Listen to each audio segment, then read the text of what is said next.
게 없습니다. 여러분의 고백대로 되기를 바랍니다.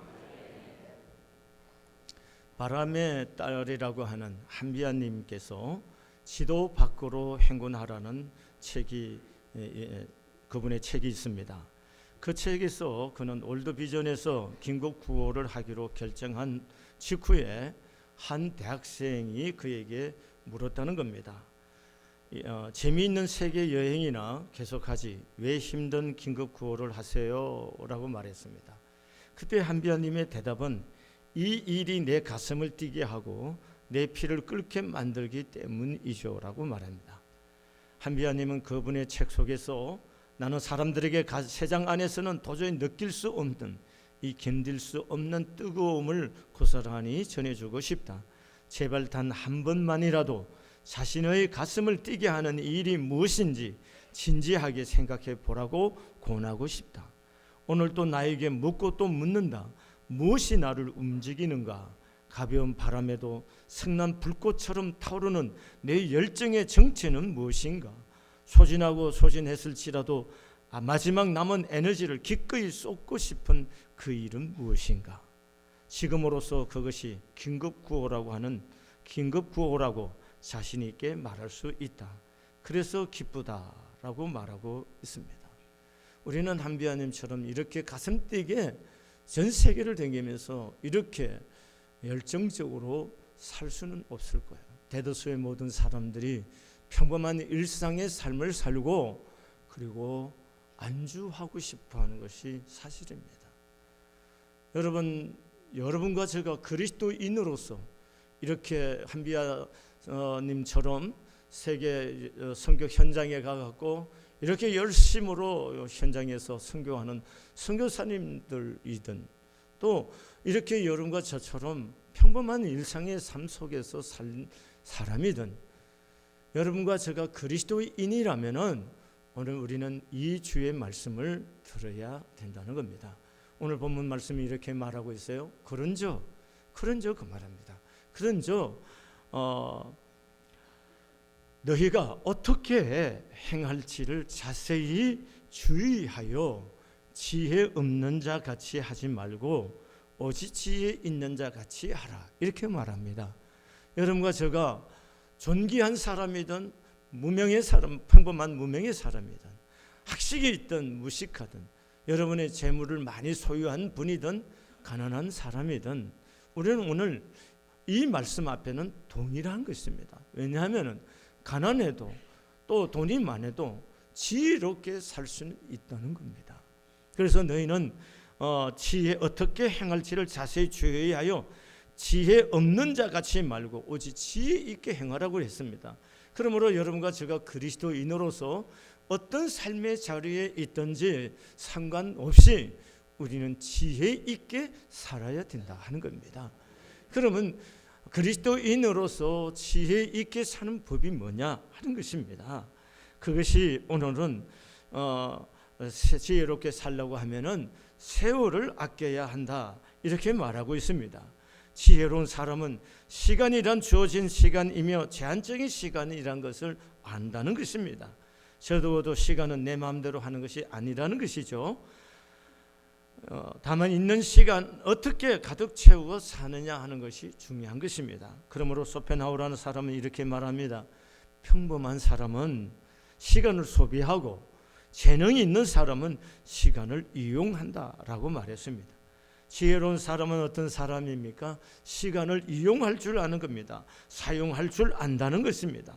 그러나 어리석은 사람은 시간은 항상 있는 줄 압니다. 그래서 시간을 낭비하고 산다는 것입니다. 여러분, 시간은 선이 아니라 점이라고 합니다. 점이 이어져서 선을 이룹니다. 그래서 같은 시점이라는 없는 것입니다. 어제는 오늘이 아닙니다. 여러분, 오늘은 또한 내일이 아니라는 것입니다. 어제는 영원한 과거일 뿐이고 오늘은 여러분과 저에게 준 유일한 시간이라는 것입니다. 그리고 내일이라는 것은 여러분과 저의 생에 다시 올지 안 올지도 모르는 불확실한 시간이라는 것입니다. 그러므로 확실한 시간은 오늘이라고 하는 이 시간만이 여러분과 저에게 주어진 확실한 시간인 겁니다. 그러므로 세월을 우리는 아끼라. 그것이 지혜라고 성경은 가르치고 있는 것입니다. 그러면 여기서 세월이라고 하는 이 세월이 뭘 의미하느냐 하는 겁니다. 이 세월이라고 오늘 본문에 번역한 이 헬라어 단어는 카이로스라는 말인 것입니다. 이 카이로스라는 말은 중요한 순간을 가리키는 것입니다. 그래서 오늘 본문에 여러분 성경을 보면은 16절에 바로 이 해놓고 가로 해놨어요. 그 나나의 주어에 보면은 기회를 사라 이렇게 되어 있습니다. 중요한 순간, 그것이 세월이라는 겁니다. 우리가 생각하는 시간이라든가 일반적인 세월이라는 번역할 수 있는 단어는 따로 있습니다. 그것은 크로노스라는 단어인 겁니다. 여러분, 그 다음에 아끼라는 말은 세월을 아끼라 이렇게 하는데 그 헬라의 의미는 뭐냐면 자신을 위해 장터에서 값을 주고 건져내다라는 뜻입니다. 건져낸다는 의미가 중요한데요, 그냥 두면 벌어질 것을 값을 주고 건져내어 자신을 위해 유익하게 사용한다는 것입니다. 다시 말하면 속전을 지불하고 값을 지불하고 다시 산다는 그런 의미인 것입니다. 그러므로 세월을 아끼라는 것은 흘러가는 시간의 장터에서 값을 치러 시간을 건져내어서 기회로 만드십시오 하는 뜻인 겁니다. 여러분, 장터에는 많은 물건이 나와 있습니다. 유심히 살피는 사람들이 있죠. 왜 살피는가요? 그들은 혹시나 흙앞에 아주 진귀한 물품이 있는지를 장터에 나와서 살피고 다닙니다. 그냥 두면 먼지 속에 뒹굴게 될 보물을 값을 주고 건져내려는 것입니다. 흘러가는 시간은 그 시간의 진가를 알아보는 사람이 사가도로 진열된 상품과 같다는 것입니다. 시간은 장터는 매일 열립니다. 시간의 장터를 돌아다니면서도 그 시간의 진가를 모르고 장이 팔 때까지 사지 않으면 그 시간은 다시 손에 넣을 수가 없다는 것입니다. 여러분, 좋은 물건인지 장터에 다니면서 그냥 놔두고 있는 귀중한 보물을, 그게 귀중한 것인지 진귀한 물품인지, 그것이 놔두고 있었더라도 그걸 보는 안목이 없다면 그건 그냥 뒹굴 수밖에 없는 거죠. 그러나 어떤 안목을 가지고 있는 사람이 그것을 봤다면 얼마든지 값을 치르고 그것을 사갈 수가 있다는 것입니다. 그러므로 진귀한 내 인생을 가장 가치 있고 소중하게 값을 치르고 살 수 있는 비결이 뭐냐? 그렇게 살만한 안목이 있어야 된다 하는 것입니다. 그래서 오늘 성경은 이렇게 말하는 거죠. 세월을 아끼라, 때가 악하니라. 그러므로 어리석은 자가 되지 말고 오직 주의 뜻이 무엇인지를 분별 이해하도록 하라. 이해하라 이렇게 말하고 있습니다. 주의 뜻이 무엇인지를 이해하라. 이것이 지혜 있는 사람이 사는 방식이라는 겁니다. 그리고 그것이 세월을 아끼는 삶이라는 겁니다. 여러분, 주의 뜻, 이게 중요한 것입니다. 여러분, 그리스도인인 여러분과 제가 부하든지 가난하든지 우리의 삶의 자리가 어떤 형편에 있든지 그건 상관이 없습니다. 우리가 어떤 자리에 있든지 누구든지 그리스도인이라면은 주의 뜻을 따라서 살 수가 있다는 것입니다. 부한 사람, 권세 있는 사람만이 주의 뜻 따라 사는 거 아닙니다. 우리가 궁핍하고 가난함 속에서도 주의 그리스도인으로서 주의 뜻을 따라서 살 수가 있다는 것입니다. 이것을 우리는 오늘 깊이 염두에 두어야 되는 것입니다. 하나님의 아들이신 예수님이 이렇게 말씀하셨어요. 요한복음 6장 38절에 보면은 내가 하늘에서 내려온 것은 내 뜻을 행하려 함이 아니요 나를 보내신 이의 뜻을 행하려 합니다. 이렇게 말합니다. 예수님께서 이 땅에 오신 그 인생의 근본 목적이 뭐냐? 하나님의 뜻을 이루기 위해서 왔다는 겁니다. 그렇다면 오늘 예수를 믿는 여러분과 제가 우리의 삶의 모델이신 예수님을 바라보고 있는 여러분, 저의 삶이 어떻게 이루어져 가야 되는가를 우리에게 말씀하고 있는 것입니다. 여러분과 저의 삶이 가장 소중한 삶을 살 수 있는 비결이 뭡니까? 주의 뜻을 이루며 사는 거예요. 그러면 주의 뜻이 무엇인가요? 여러분 요한복음 6장 40절의 말씀에 보면은 내 아버지의 뜻은 아들을 보고 믿는 자마다 영생을 얻는 이것이니 이렇게 말했습니다. 하나님의 아버지의 뜻이 뭐냐? 예수를 믿는 사람마다 영생을 얻게 하는 것, 이게 하나님의 뜻이다. 다시 말하면 예수 믿은 모든 사람이 영생을 얻게 하려는 것, 이게 뭐야? 하나님 아버지의 뜻이라는 겁니다. 그 뜻을 이루기 위해서 예수님이, 하나님의 아들이신 예수님이 이 땅에 인간의 몸을 입고 이 땅에 오셔서 인간의 죄를 사하고 영생명을 주고 싶어하는 하나님의 뜻을 이루기 위해서 인간의 죄를 다 자기 몸에 짊어지시고 십자가에서 피 흘려서 죽으신 겁니다. 그래서 마지막 주님께서 하신 말씀이 뭐냐? 다 이루었다는 겁니다. 무엇을 이룬 것이에요? 아버지의 뜻을 다 이루었다는 거예요. 그 아버지의 뜻이 뭐예요? 인간을 사랑하시는 하나님의 사랑이 오늘 십자가를 통해서 인간의 죄를 사하시고, 그래서 인간의 죄를 사시고 그 예수를 믿는 자에게 영원한 생명을 주고자 하는 하나님의 사랑의 법을 십자가에서 지금 다 이루었다, 이렇게 말씀하는 겁니다. 그래서 그 뜻을 이루기 위해서 예수님이 오셨어. 그 뜻을 위해서 십자가에서 매달려서 죽으신 것입니다. 그래서 그분의 삶은 그 아버지의 뜻을 이루기 위해서 한 길로만 갔다는 것입니다. 그 아버지의 뜻이 뭡니까? 예수 믿고 영원히 영생을 얻는 것, 이게 아버지의 뜻입니다. 그래서 예수님께서 부활하시고 승천하여 하나님께로 가실 때에 둘러선 제자들에게 하신 마지막 말씀이 뭐냐 하면은, 너는 모든 족속으로 민족으로 뭐요? 제자를 삼고 아버지와 아들과 성령의 이름으로 세례를 주고 너는 가르쳐 지켜 행하게 하라, 이렇게 말씀하셨습니다. 그럼 예수님이 우리에게 분부한 마지막 최고의 분부가 뭘까요? 사람의 영혼을 구원하라는 거죠. 예수 그리스도의 십자가의 복음을 전해서 사람의 영혼을 구원하라는 거고, 그 영혼을 구원하려고 하면은 영혼을 사랑하는 마음을 가져야 된다는 거예요. 그럼 하나님의 아버지의 뜻이 뭔가요? 그 뜻이 뭘까요? 영혼을 구원하는 거예요. 사랑하는 마음이 없이 어떻게 영혼을 구원하겠어요? 그러니까 우리의 삶이 지혜 있게 사는 삶, 세월을 아껴서 지혜 있게 사는 방법이 뭐냐? 영혼을 사랑하고 영혼을 구원하는 것, 이것이 가장 지혜 있고 세월을 아끼는 삶이라는 것입니다. 왜 그런가요? 왜 그렇게 살아야 되고, 왜 그것이 지혜롭고, 왜 그것이 세월을 아끼는 삶이라고 말할 수 있나요? 에베소서 2장에 보면은 이렇게 말합니다. 여러분과 제가 예수를 믿기 전에 우리는 마귀에게 속하여 있었다고 하는 겁니다. 그래서 우리의 아비는 마귀고 우리는 본질상 하나님의 진노를 받을 자식이라는 겁니다. 그런 여러분과 저를 위해서 예수님께서 피값으로 우리를 값없이 우리를 사셨다는 거예요. 그래서 우리가 그 예수를 믿음으로 은혜로 말미암아 하나님의 구원 얻는 백성이 되었다는 겁니다. 하나님의 자녀가 되었다는 거예요. 그래서 우리는 이제는 이곳에서의 삶이 아니라 저곳을 바라보며 사는 사람이 되었다는 겁니다. 여러분 잘 생각해 보시기를 바랍니다.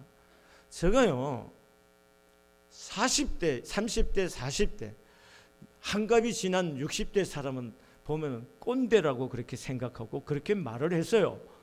그런데 제가 지금 꼰대입니다. 그런데 꼰대인 나는 지금 내 안에 그래도 아직도 30대 40대 가진 팔팔한 마음이 있고 뭔가 삶에 대한 열망과 소원이 내 안에 아직도 가슴에 가득하단 말씀이에요. 근데 사람들이 나를 볼 때 꼰대라고 하는 거예요.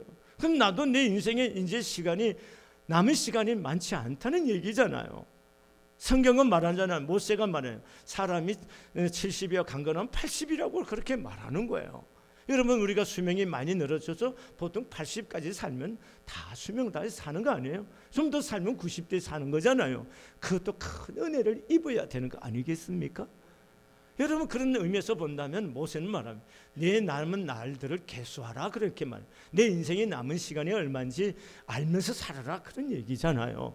지혜롭다는 게 뭡니까? 내 남은 시간을 얼마인가를 생각하면서 사는 것이 지혜가 아니겠습니까? 그러니까 여러분과 제가 생각해 보세요.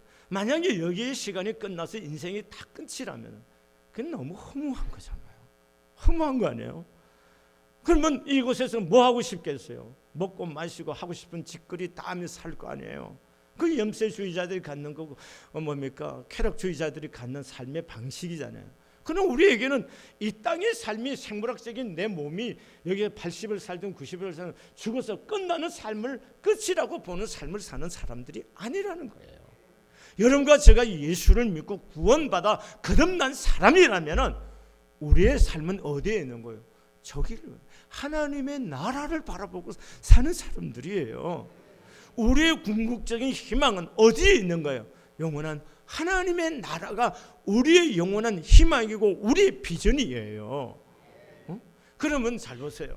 그곳에서 우리가 그곳에 가서 있을 나를 바라보면 이곳에서 내가 어떻게 살아야 될지 지혜가 생기지 않습니까? 저는 여행을 할 때에 원래 여기 있을 때도 여러분이 나를 보면 막 쇼핑 잘하고 물건 좋은 걸 잘 알고 막 좋은 거 다 사고 이럴 것 같아요. 사실은 저는 명품이 잘 뭔지 몰라요. 쇼핑 자체를 잘 안 합니다. 백화점 따라가면 1시간만 지나면 머리가 치근치근해가 싫어요. 근데 제 친구들하고 여행하다 보면 친구들은 너무 쇼핑을 잘해요. 뭐가 좋은지도 잘 알고 뭐 이거 좋고 저거 좋고 알기도 잘해요. 그래서 저는 멍청하게 따라다니는 거예요. 그럼 내가 뭐가 좋은지를 모르니까 걔들을 사면 나도 따라서 좋은가 보다 사는 거예요. 근데 집에 와보면 그게 나한테 꼭 필요하지 않을 때가 있어요. 왜요? 그 친구들은 너무 잘 알아서 산 거지서 자기 필요해서 산 거지만 나는 따라서 샀으니까 그게 좋긴 하겠지만 나한테 꼭 필요하지 않을 때가 있더라고요. 왜 그래요? 보는 안목이 없어서 그런 거거든요. 여러분 인생을 가장 소중하게 가치 있게 삶을 살 수 있는 시간을 값을 지불하고 살 수 있는 비결이 뭐냐 하면은 안목이 있어야 된다는 거예요. 그럼 그 안목은 어떻게 봐야 되느냐 하면 하나님의 나라가 예수를 영접함으로 여러분 안에 하나님의 나라가 와 있고 우리는 하나님의 나라를 보면서 사는 사람들이에요. 그러면 우리는 어떤 채널을 보냐? 하나님의 나라라고 하는 그 안목으로 세상을 보고 내 삶을 보는 거예요. 그렇게 보면은 내가 어떻게 살아야 되는지 지혜가 오는 거예요. 어떻게 살아야 되나요? 내가 아버지의 나라에 갈 거고 그 나라에서 하나님 앞에서 설 텐데 그렇기 때문에 우리는 뭐예요? 아버지의 주님의 뜻을 이해하면서 그 뜻을 따라서 사는 거라는 겁니다. 그러면 아버지의 궁극적인 하나님 아버지의 궁극적인 그 큰 뜻은 뭐냐? 영혼을 구원하는 거예요. 하나님 우리를 사랑해서 영혼을 구원하는 것, 그것이 궁극적인 하나님 아버지의 뜻입니다. 여러분 우리 성한교회와 그리고 여러분과 저의 안에 인생의 궁극적인 소원과 뜻이 뭔가요? 계획이 뭔가요? 목적이 뭔가요? 그것은 영혼을 사랑하고 영혼을 구원하고자 하는 것, 이것을 가슴에 품어야 되는 거예요. 이것을 품고야 하나님께 내게 건강이 필요합니다, 하나님 내게 재물이 필요합니다, 하나님 내게 명예가 필요합니다 라고 하나님 앞에 구할 수가 있는 거예요. 여러분 이런 것이 없다면 나머지 모든 것들이 무슨 의미가 있다는 겁니까?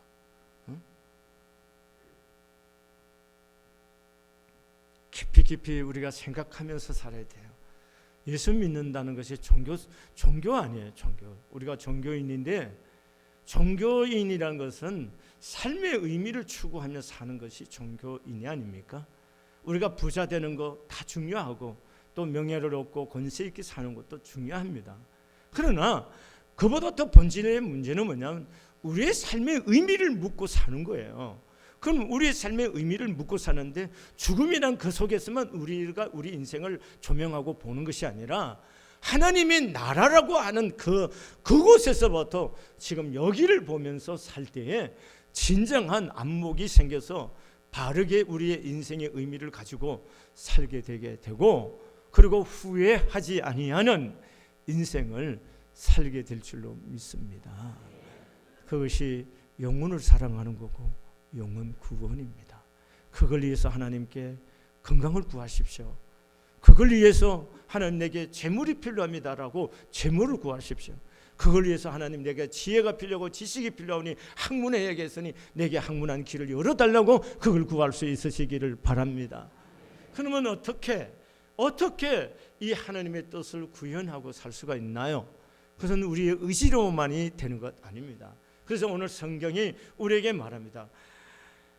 술 취하지 말라. 이는 방탕한 것이니 오직 성령의 충만함을 받아라. 이렇게 말하고 있습니다.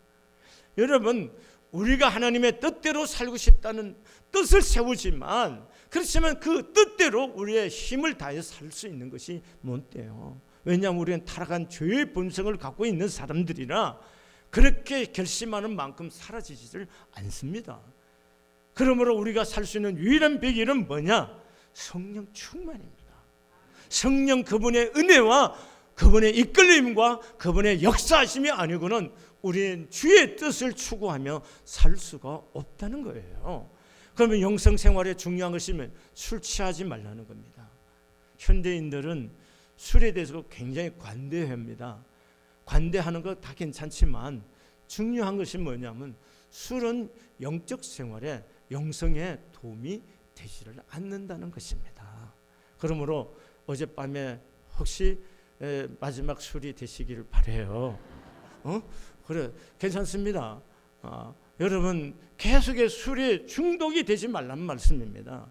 그 술이라는 게 묘한 거죠. 한 번 마시면 그 끝이면 좋겠는데 이것은 엄묘한 거라 이게 또 마시게 되고 또 마시게, 그게 문제가 생기는 거예요. 이해되시죠? 그러니까 여러분과 제가 주님의 뜻을 따라 살고자 하는 여러분과 저라면은 이제 성령 충만함에 관심을 기울이고 성령 충만함을 구할 수 있기를 바랍니다. 여러분, 얼마큼 영의 충만에 사느냐, 이게 중요한 것입니다. 여러분과 제가 예수를 영접하고 성령 안에서 삽니다. 그런데 오늘 성령 충만이라는 얘기는 반복적이고 계속적인 것입니다. 여러분이 예수를 영접할 때 성령께서 우리 안에 오셨어요. 그러나 이 오신 성령이 계속해서 내 안에서 지배하고 다스리려면 반복, 의지에 내가 성령 충만했다고 오늘 성령 충만할 수가 없어요. 조금 전에 내가 어떤 사건과 일과 사람에 대해서 성령 충만해서 덕스럽게 잘 해결했다고 해서 이 사건에 대해서 또 성령 충만하냐? 그렇지 못할 수가 있어요. 그렇기 때문에 매 사건 매일마다 우리는 성령 충만함, 그분의 다스림과 이끌림과 그분의 충만함으로 인도함을 받는 삶이어야 된다는 것입니다. 그래서 여러분과 저의 기도 제목이 뭐여야 된다고요? 성령 충만이어야 됩니다. 성령 충만. 이 성령 충만이 우리 하여금 시간을 낭비하지 않고 하나님 앞에서 하나님의 주신 이 시간들을 가장 소중하게 주의 뜻을 이루면서 살아갈 수 있는 사람이 되게 해 주신다는 것입니다. 그럼 성령 충만하면은 어떤 증거들이 있느냐? 우리는 성령 충만하면 굉장히 에스타시하게만 굉장히 생각합니다. 근데 제가 그 성령 충만을 자꾸 그렇게 구하지 마시고 오늘 성경 본문에서 말한 대로만 좀 협의적으로 설명해 드리려고 합니다. 성령 충만하면요, 여러분 기쁨이 넘칩니다. 뭐가 와요? 기쁩니다. 여러분 성령 충만하면 그냥 기뻐요. 이유가 있어 기쁜 게 아니라 성령 충만하면 그냥 기뻐요. 오늘 19절에 보면 시와 찬미와 신령한 노래들로 서로 화답하며 너희 마음으로 주께 노래하며 찬송하라 이렇게 말합니다. 여기에 쓰여진 화답하며 노래하며 찬송하며라는 단어는 모두 현재 분사로 되어 있어서 계속적으로 그렇게 하라는 의미를 갖습니다. 여러분 기쁘기 때문에 뭐가 나와요? 찬송이 나오는 거예요. 찬송이. 성령 충만하면요 그냥 기뻐져요. 그러면 성령 충만하지 않으면 찬송 생활하면 찬송 생활이 나오는데 기쁘지 않으면 찬송 안 부를 거냐? 그렇지 않습니다. 신기한 것이 있습니다. 그냥 찬송을 부르면요, 신기한 것은 그 찬송을 부르면요 나도 모르게 마음에 내면의 평안이 오고 기뻐져요. 이게 영적인 비밀이에요. 그래서 성령 충만해지는 거예요. 아시겠죠? 그러니까 여러분 성령 충만하면 그냥 세상 환경과 상관없이 내면이 내 안에서 기쁨이, 세상이 줄 수 없는 어떤 기쁨이 내 안에 오고 찬송이 오는 거예요. 잘 보세요. 어려운 환경 속에서도 내가 성령 충만하면 찬송할 수 있는 거예요. 기쁠 수 있는 거예요. 그래서 주변 사람이 어떻게 당신이 어려운데 그렇게 찬송을 부르고 기뻐할 수 있느냐? 예, 어려운 것은 사실입니다. 그러나 내 안에 계신 그분 때문에 내가 기쁘고 찬송이 할 수 있습니다 라고 하는 간증이 나오는 거예요. 이것이 주의 뜻을 이루고 사는 거지 않습니까? 그 다음에 성령 충만하면 모든 일에 감사가 넘칩니다. 20절에 보면 범사에 우리 주 예수 그리스도의 이름으로 항상 아버지 하나님께 감사하며 이렇게 되어 있습니다. 여러분, 감사라는 것은 신기한 겁니다. 감사는요, 의미를 창조하는 것입니다. 감사하는 것은 생산적이기 때문에 그렇습니다. 우리가 감사할 때 내 마음이 기쁩니다. 감사하면 내 말을 듣는 그 사람도 마음이 기뻐서 그 사람을 통해서 또한 귀한 일들이 이루어 갈 수가 있는 겁니다. 여러분, 감사라는 것은 이렇게 신비한 거예요. 입을 열 때마다 감사가 자연스럽게 나와야 돼요. 이게 성령 안에 있는 사람들입니다. 감사하세요라는 거 아닙니다. 성령 충만하면 입을 열 때마다 감사가 나오고 보는 것마다 감사가 나오는 거예요. 근데요, 성령의 다스림 안에 있지 않으면 어떤 현상이 되느냐 하면은 감사 대신에 원망과 불평이 나오는 거예요. 원망하고 불평하고 있는 동안에는요, 우리의 삶의 능력이 자꾸 줄어들어갑니다. 창조력과 상상력이 줄어들어가고 지혜가 줄어듭니다. 또 마음이 어두워지는 거예요. 잘 보세요. 감사하고 해피하고 즐거우면은 상상력이 커지잖아요. 그 창의력이 생기고요, 지혜가 옵니다. 그러나 원망하고 불평하면 마음에 분노가 쌓이기 때문에 마음이 자꾸 어두워져 좁아져 가고 전체를 보고 중요한 것들을 보는 눈이 상실해 가는 거예요. 그렇기 때문에 삶이 어그러져 가는 거예요. 왜 자꾸 어려워지는 거냐 말이죠. 원망하고 불평한 사람은 삶이 가만둬도 자꾸 어그러져요. 왜냐하면 그렇게밖에 갈 수밖에 없기 때문에 그런 거예요. 그러므로 우리가 성령 충만해야 돼요. 성령 충만하면요, 그냥 길을 가면서도 찬송이 나오고 감사가 나오게 되는 거예요. 아멘. 그 다음에 여러분, 오늘 21절은 주를 경외함으로 피차에 복종하라 그랬는데, 성령 충만하면요, 주를 기꺼이 순종하게 되는 거예요. 순종의 삶이 쉽습니다. 어려운 거 아니에요. 그리고 또 한 가지 지나가면서 얘기를 합니다. 우리는 성령 충만하면 굉장히 애써타시하고 이상한 현상을 자꾸 얘기를 하는데, 여러분, 그런 현상이 있을 수 있지만 성령 충만함 진정으로 오는 변화는 뭐냐? 관계의 변화가 와요. 그 관계의 첫 번째 변화가 부부의 문제입니다. 그래서 오늘 22절에부터 뭐가 나와요? 부부에 대한 얘기가 나오는 거예요. 여러분, 성령 충만해 보십시오. 아내를 바라보는 눈이 달라집니다. 여러분, 성령 충만해져 보십시오. 남편을 바라보는 눈이 달라지는 거예요. 이게 성령 충만의 결과들인 거예요. 우리가 성령 충만하다는 게 굉장히 이상한 쪽으로만 생각은 그렇지 않습니다. 여러분, 가장 지극히 정상적이고 가장 주께서 우리에게 원하는 아름다움과 선함과 행복한 삶으로 가게 해주시는 거예요. 그게 성령 충만이에요. 여러분, 어느 여자들 중에 한 여자가 아니고 유일한 여자고, 그래서 뭐예요? 그 사람이 갖고 있는 것 때문이 아니라 하나님께서 짝지어준 사람이기 때문에 사랑의 마음이 흘러가는 거고, 여러분, 남편이 굉장하게 존귀하고 귀한 사람이기 때문에 그 사람을 존중하는 것이 아니고 하나님이 나에게 짝지어준 남편이기 때문에 존중이 여기는 마음이 생겨요. 그게 어떤 사람에게 오는 거예요? 성령 충만한 사람에게 오는 거예요. 우리가 이런 부분에 신비한 영적인 은혜를 소멸하고 살고 있다는 거예요. 이제 우리의 남은 시간들을 주님 앞에서 이렇게 지혜 있게 하나님의 뜻 안에서 살 수 있기를 소원합니다. 기도하시겠습니다.